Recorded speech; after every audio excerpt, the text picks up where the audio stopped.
Well, what a treat. We've got Duncan back with us this week, which is super exciting. Last time we finished the podcast, we barely started on conspiracy theories. And I remembered growing up, and I couldn't remember if it was the 80s or 90s, but there was a huge thing about Paul McCartney being dead, where clearly he wasn't, because he's still going now 40 years later. But the rumour actually started, I think, because they thought that the album covers were faked or something. I don't know. I haven't researched it. I thought I'd just go on memory because I thought it'd be nicer to kind of spar with you guys. But did we have any evidence that he died, or was it just a really nasty rumour? I can bore you with this if you want a little see, bit. There you go. Because I am quite a big Beatles fan. And you're right, it was the Abbey Road, I think, album cover.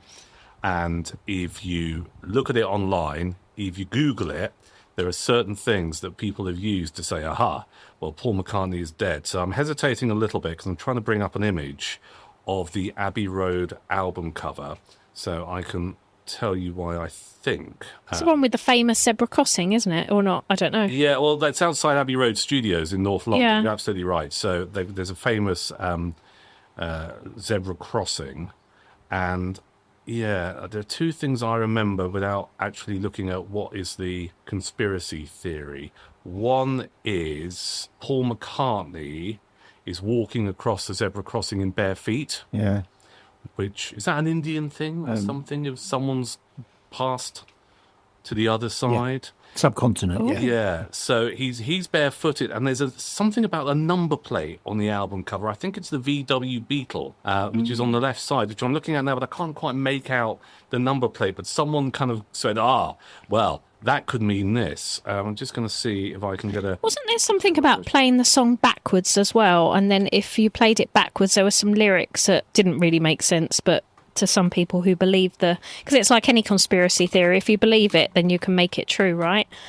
There was definitely something to do with the lyrics being played backwards. You might be right. That rings a bell, but I don't know what it is. So for me, it was the two things that leapt out were Paul McCartney being barefooted, and I'm sure it was the VW Beetle and the reg number. Hang on, Abbey Road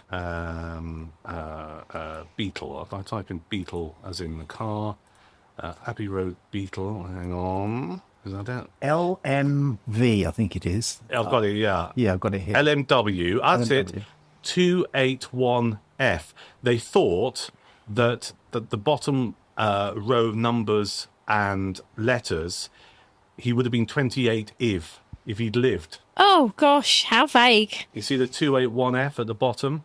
Some of the conspiracy theorists went, well, if he had lived, he would have been 28. So, that's as far as I've got without actually going in and looking for the conspiracy stuff. But you're right, Hales. I'm sure there is something about, if you play it back, there's a Paul is dead or something. There is something quite interesting about songs being played backwards.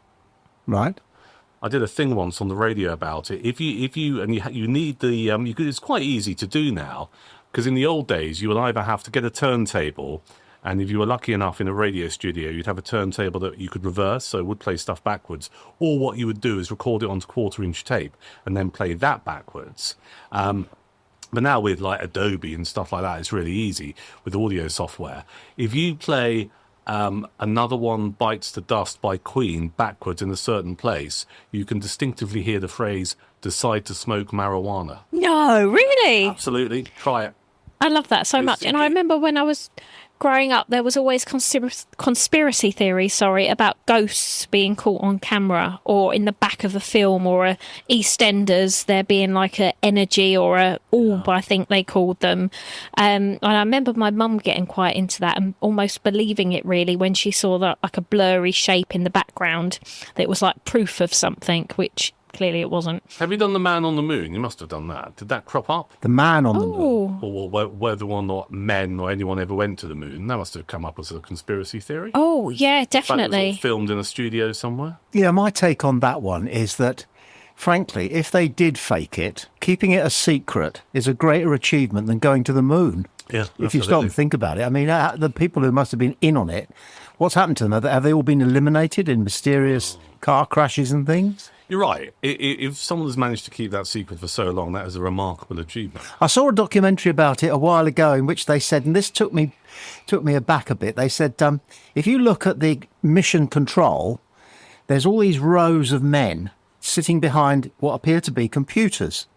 But the person who was reporting said the simple fact of the matter is that the amount of the mechanism, the capabilities of an ordinary mobile phone are greater than the amassed capabilities of all these valve-driven computers that are meant to have provided the astronauts with all the information they needed as to when to take off from the moon and when to reach the height of their orbit to get slung back out into space by the moon's gravity.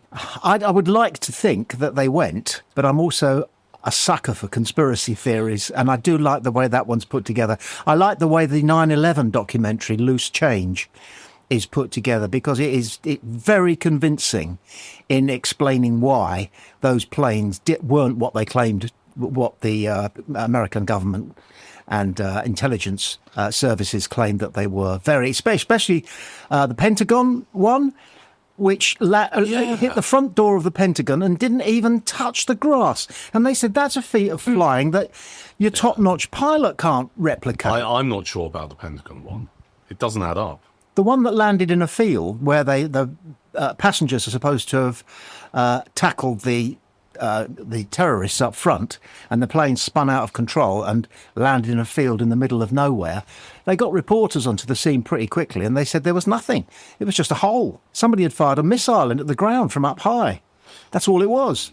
There was no wreckage at all, no bodies, no luggage, no nothing. And they put that conspiracy theory together, and I must admit, I was very tempted to believe it, but I've gone back to thinking, well, it was just an awful terrorist attack. The man on the moon thing, or men on the moon, is quite interesting, because for me it's always been, well, why hasn't it happened a lot more since man first landing on the moon? Well, as Al Murray said, because there's nothing there.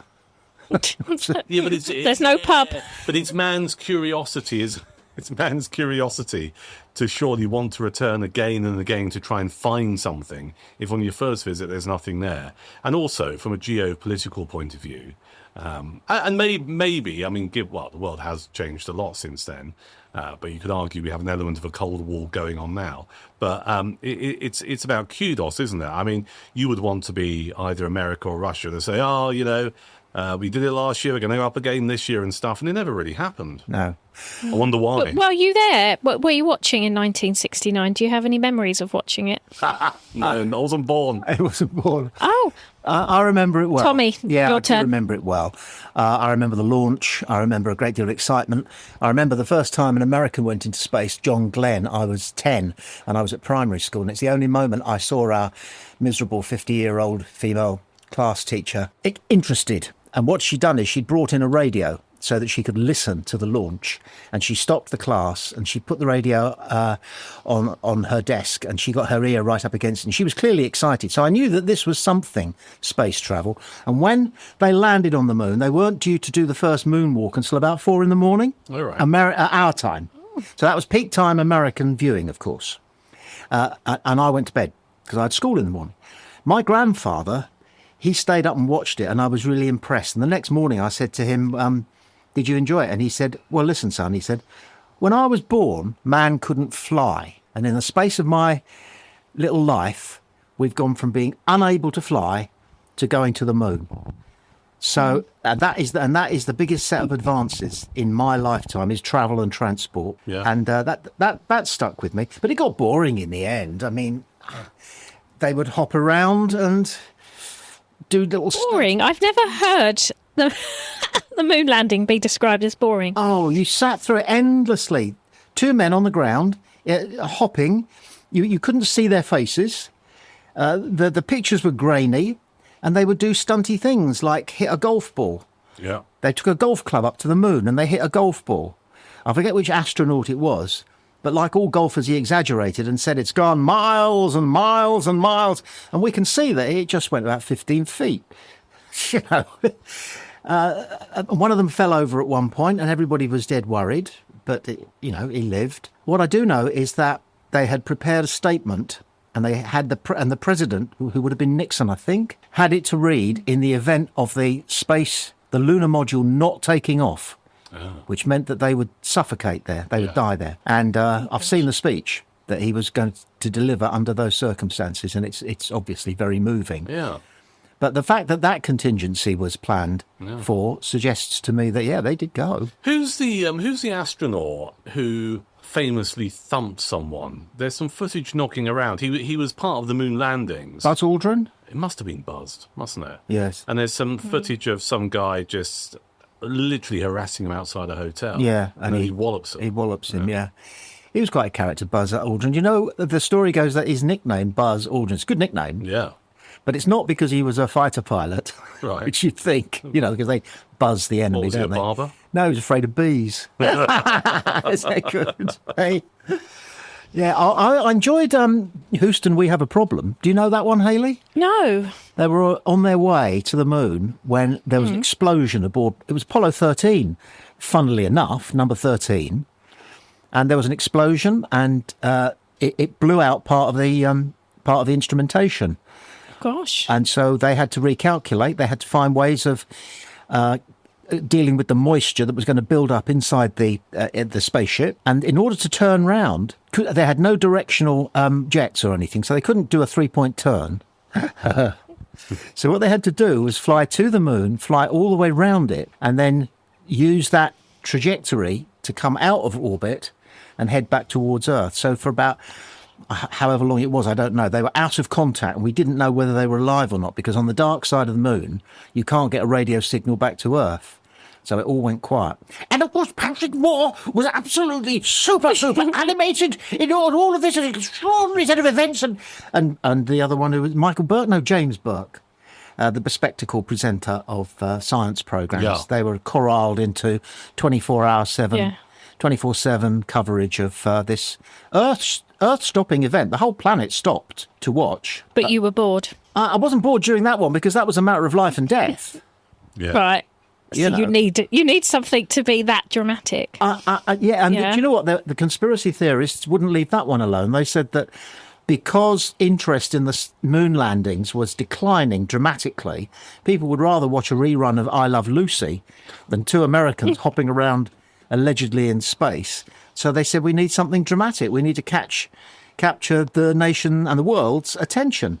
So the conspiracy theorists say that that was fake too. The explosion in the spaceship and the rest of it was all fake. I've had a Google for the Abbey Road stuff because you inspired me to do so, Hayley. So a couple of bits about why the album cover has been subjected to some quite intense scrutiny and the belief that Paul McCartney was dead. So the procession of the Fab Four walking across the crossing outside Abbey Road Studios, the lineup was interpreted as a funeral procession. John Lennon dressed in white, which he was, represented a heavenly figure. Ringo Starr was in a black suit, the Undertaker. George Harrison in denim was the grave digger. And Paul, who was supposed to be the corpse, Paul McCartney, was depicted as the deceased, as he was the only Beatle out of step, holding a cigarette in his right hand despite being left-handed, and walking barefoot, a common practice in Italian culture for preparing a body for burial. The license plate we've talked about, the background carried the license plate on the Beetle 281F. Theorists claim that meant Paul would have been 28 years old if he'd lived. And the thing that I wasn't even aware of, bloodstains, the clue hunting spread, this is the conspiracy theorist, to the rear album cover, where blood was claimed to be seen on the word Beatles, and the rear dots were incorrectly guessed to be part of a secret message. So that's all of the kind of thinking that something wasn't right. The JFK stuff's interesting as well, isn't it, for conspiracy theorists? Yeah. The assassination of John F. Kennedy. Yes, I remember. Yeah. Yeah. Tell you who's obsessed with that, and this, I think, it humanises him to a large extent. Alex Ferguson, the Manchester United manager. He's got all the books about it, and he's constantly trying to find out whether it was the CIA, the KGB, the FBI, the Cubans. I have a theory. Go on. JFK was a bit of a Lothario. Yeah. One night on his travels, he bedded a charming country girl whose brothers found out that their sister had been violated by a man and they vowed to kill him. Then they found out who it was they'd vowed to kill. Yeah. But they were hunting, shooting, fishing types from Tennessee Yeah. and they went and did it. Wow. It's a terrible theory, but it's cute. I've got a theory. Go on. It's a chauffeur. The chauffeur. Yeah, because the chauffeur took a wrong turning. He didn't. Did? No, he didn't. He just did. He definitely didn't. Took a wrong turning. No, he didn't. Did. No. Same with Diana's chauffeur. What wrong turning did JFK's chauffeur take? He didn't. If you look at the reports, I say wrong turning. He deviated from the proper route. He didn't. Did. In what way? Well, That was the designated route. I'm just all I've seen is a report that said that it wasn't. He did not use the route that was previously agreed. The route was altered Right. because they weren't sure which venue JFK was going to be speaking at Yeah. after the motorcade, Yeah. and they had to choose between two possible venues, and the final part of the route obviously would be determined by which venue was chosen. Yeah. But it was known on the day and some days before that Dealey Plaza was going to be Right. the route that was going to be taken because of the venue that was eventually selected, right past the book depository where Lee Harvey Oswald had managed to get a job purely fortuitously. There was no conspiracy planning there. His landlady knew somebody who worked at the book depository and said that they were looking for people to do manual work. So he Yeah. went along and he got the job. Well, that's me. You see, there's a lesson learned there because I read about the route being deviated from on a conspiracy theory website. Well, all the, Oh, what a there you are. surprise. Yeah. both sides of the road were lined with sightseers who were in the right place. There was no point when the motorcade was going past empty pavements or anything. Everybody was expecting them to take the journey that they took. It was a remarkable piece of shooting, but I think Oswald did it. He was a gun nut and relatively successful. He used to go to the rifle range as often as he could and shoot his, a Caracao or something, the Italian What was rifle. his motivation? He was mad.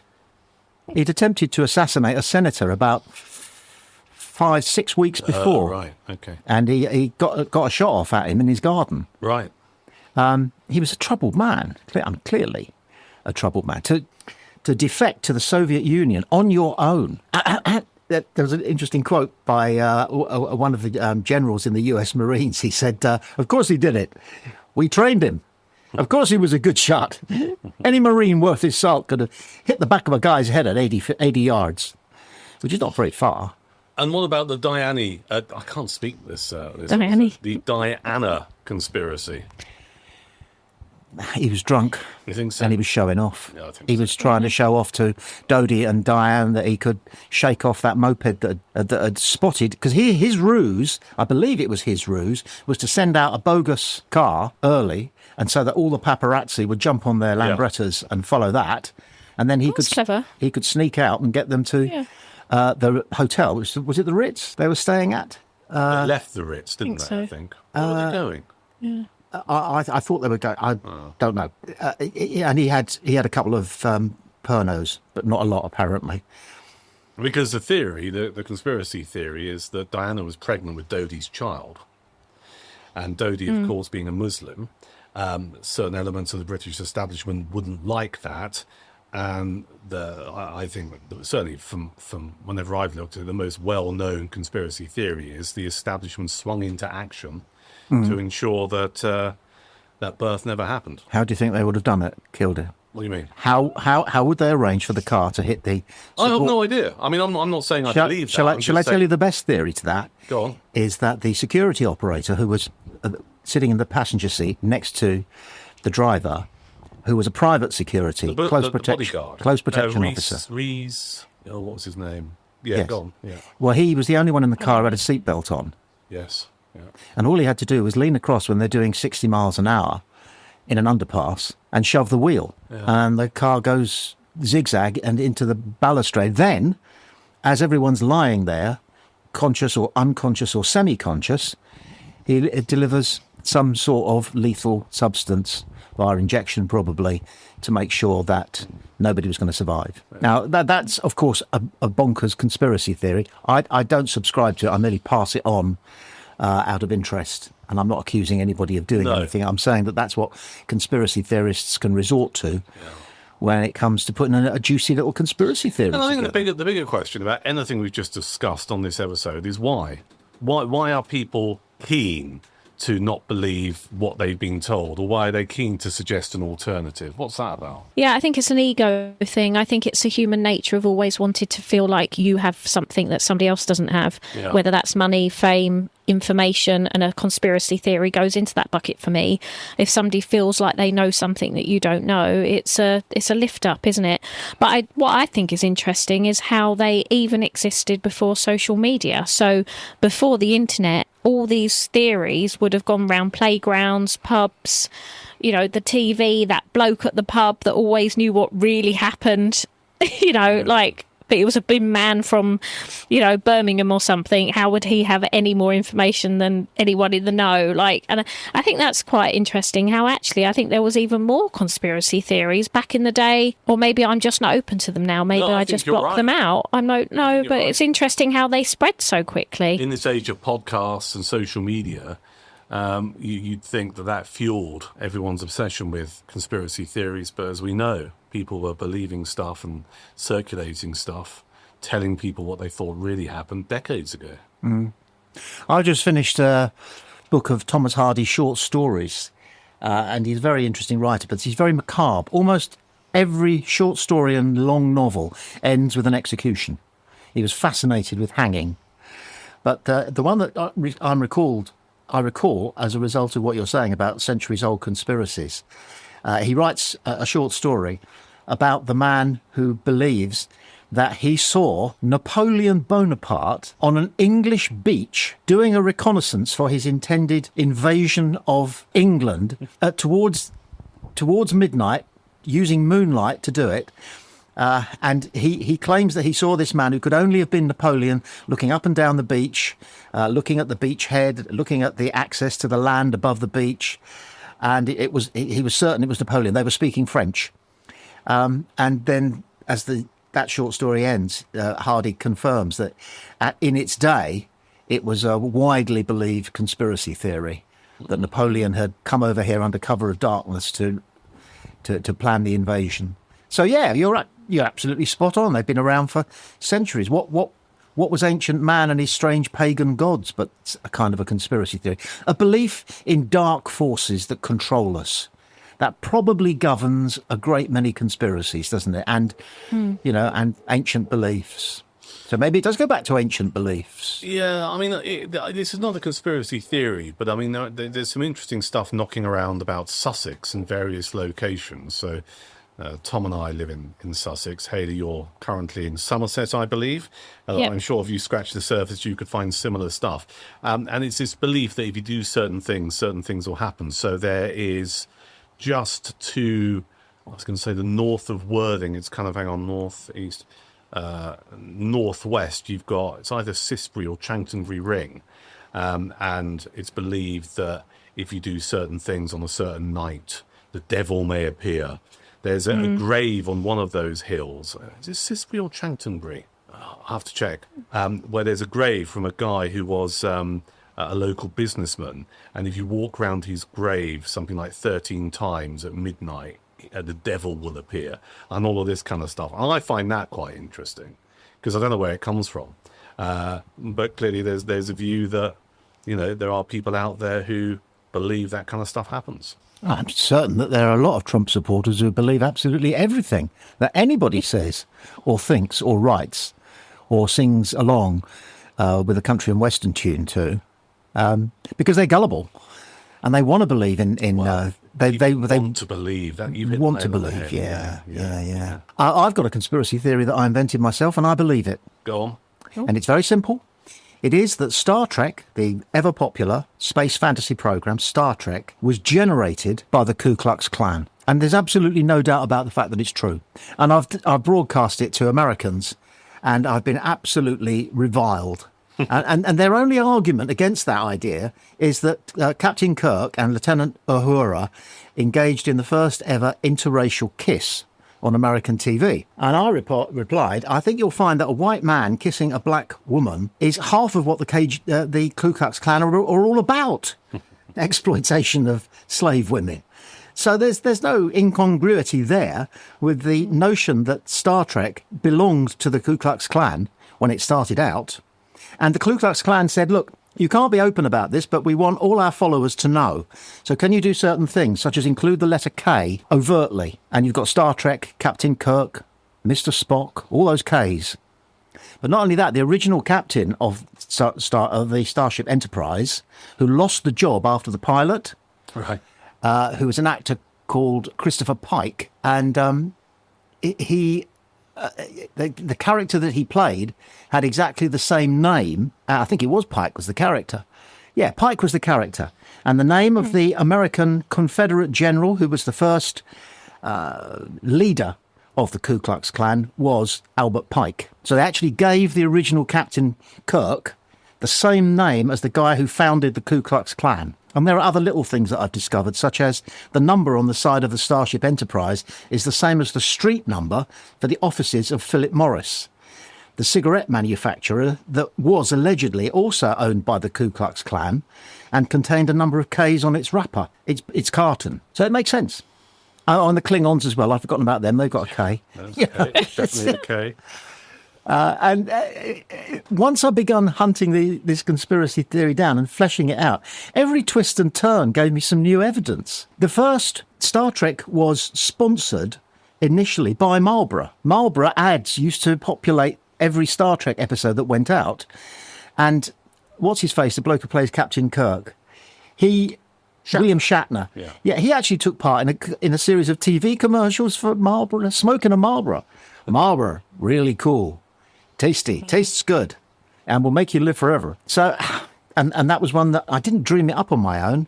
A bloke in a pub told me about the Marlboro cigarettes and the KKK on the carton. And I went home thinking, hang on a second, there's a lot of Ks in Star Trek, I wonder. And then to discover that the guy who wrote Star Trek, Roddenberry, Gene Roddenberry, who used to be a Los Angeles police officer before he started writing, so no danger of him being in any way a racist or a member of the Ku Klux Klan, absolutely none whatsoever. He couldn't get funding for it. He couldn't get a sponsor. The TV company said, we'll do it, but you've got to get a sponsor. So in the end, he went to Lucille Ball and Dizzy Arnaz, who were the top comedy show in America at the time, the pair of them, I Love Lucy. And I Love Lucy came out and said, yeah, we'll get behind it. We'll use some of our Marlboro money, because Marlboro was the sole sponsor of I Love Lucy. So it all ties up. Wow. And I kept doing this research, which is dead easy with Google, and thinking, yeah, that fits. Yeah, and that fits as well. And so does that. There's a website in this, Tom. I'm more interested in my next conspiracy theory. I mean, have you ever come up with a conspiracy theory, Hayley? At work? No. What is gossip? What is water cooler gossip? Oh, I love gossip. Well, what's water cooler gossip about the boss being a nerd? If it's not a conspiracy theory. Well, that's true. I just suppose it's on a much smaller scale, isn't it? Because no one's died, no one's pretended to die, no one's walked on the moon or not. You know, just somebody's pissed you off for the afternoon. I've got an idea, because we've just about run out of time. What we'll do is we'll call this part 1. Yeah. Because conspiracy theories, they run and run, don't they? Yeah. So good listener, good gentle listener, thank you for your patience, and hop on to your machine and ping something off to us. Duncan brilliantly will do the contact details, perhaps at the end of part 2. Yeah. Yeah, okay. So talk soon, gentle listener.